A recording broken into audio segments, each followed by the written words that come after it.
love that we try to like tell you the story and then circle it back to our own personal experiences. I don't want to sit there and just like talk crap about people. Like, honest to God, that's like my least favorite. There are days when I'm like, this is cringy, but I feel like there are other days where we'll literally say, hey, these are the facts of this story. Someone's getting divorced. There's a legal battle for their kids, right? Let's just say, I don't know if that's a real story we covered, but right. And then someone goes, well, I know as a child of divorced kids, this is how I felt as the child. And it meant so much to me that my parents got, you feel what I mean? Where it's not like I'm going to sit there and tear apart a story that I'm not living.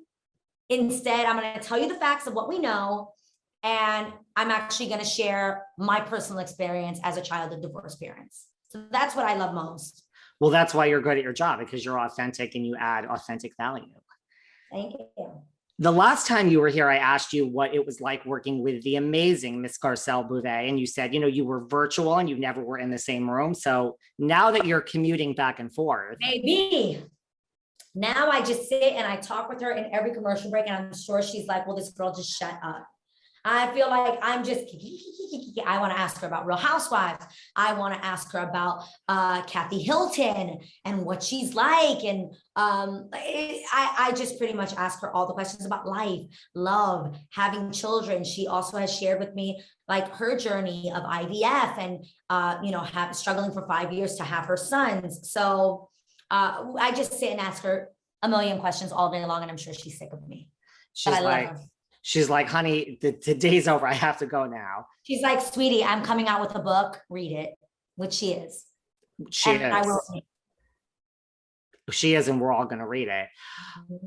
Did you watch Housewives before, like working with Garcelle? And do you watch it now? I never watched not a single episode, which I'm like, what am I missing out on? And I did start watching her first season. If I'm honest, I feel like now I just get the updates from her. And I get to watch the clips and the pieces that are online, but I did watch all of season 10 and then I stopped. Is it hard for you? You know, like this is a colleague of yours, you know, you and Lonnie and Garcelle, and like when you. I take it personal. So much so that Garcelle's like, girl, chill out. It's a show. Like, not just chill out, it's a show, but she's like, there's going to be conflict and there's going to be moments. And I get so defensive. Because specifically, obviously, we all know the whole clip where Dorit was yelling at Garcelle. I was like, who speaks to an icon like Garcelle? Like, you know, I just was like, don't talk to her like that. Don't yell at her. Made me mad. It was early in the morning. And it was like the first thing I opened up my Instagram to. I was like, this is not good for my well-being. Did you want to call Dorit and say, hey, listen? I was like, how dare you? And I felt like I wasn't the only one. When I read the comments, everyone was on there like, who is she talking to like that? Girl, who are you talking to?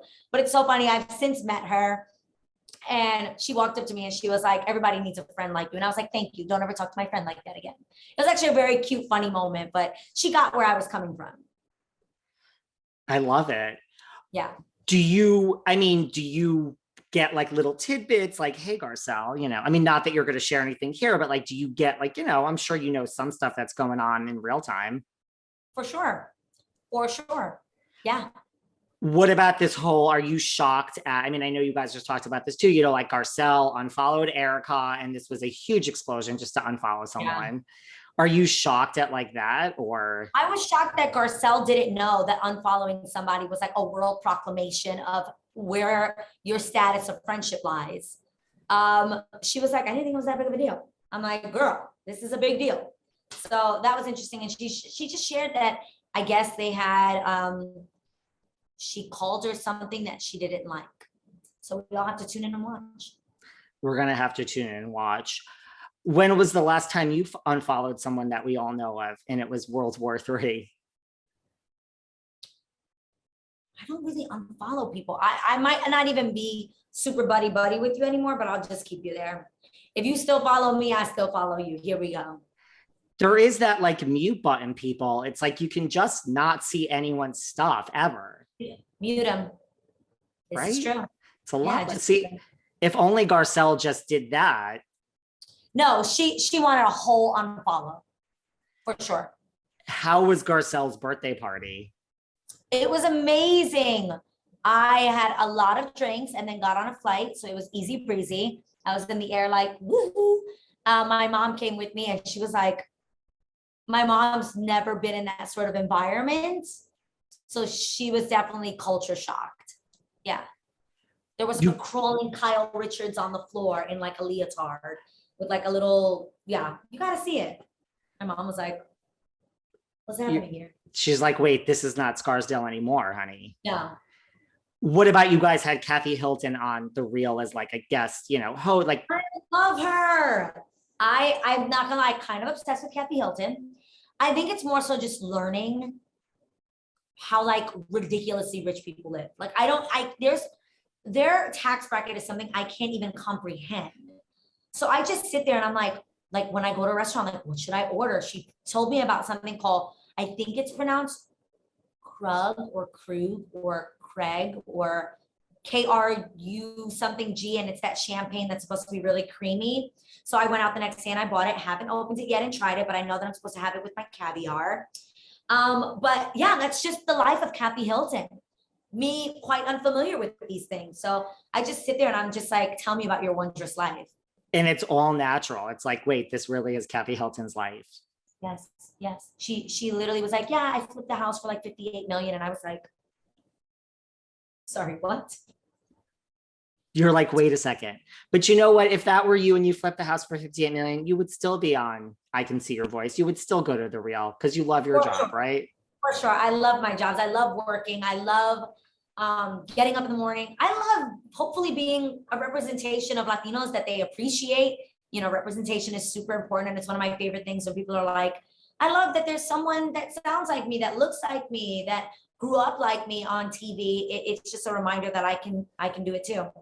Do you hear from a lot of people on that, you know? For sure, especially I think with Cheetah Girls. They were like, I loved Disney Channel, but there was never anyone that looked or sounded like me. So it was great for representation. There's so many moms that were like, you're the first Latina character that my daughter was like, she has curly hair. She looks like me. She speaks Spanglish. Like they really identified with the character Chuchi. So it means the world to me. What about growing up? Like, who did you look up to? I looked up, definitely Jennifer Lopez was for me like the biggest icon. The fact that she was able to be, you know, just this force in both television, film, and music, and fashion, and you were seeing her on the covers of magazines. I remember my mom getting the first, I think it was either the Vogue cover that she got, and literally my mom was crying because she was like, I never would have thought that growing up in New York as a Boricua, being a New Yorican, that I would have seen even like the big hoop earrings being like this iconic thing that people wanted to emulate. And she cried. And I just was like, oh my God, like this is such a big deal. And that's why for me, representation is so important. It definitely inspired me. Have you ever told this to Jennifer Lopez directly? She co-hosted with us on The Real the entire hour of the show. And when she came on, I just was like, I don't think you understand. Like when I saw you, I was like, oh, like it's possible to get out of like the hood, and there's other opportunities for me that I can go after. And I love how authentic she is. I love that she never changed her accent or the way that I feel like she never had to. I love that she celebrated authentically who she was. And I think that's what made her so special. And that encouraged me to continue to do the same.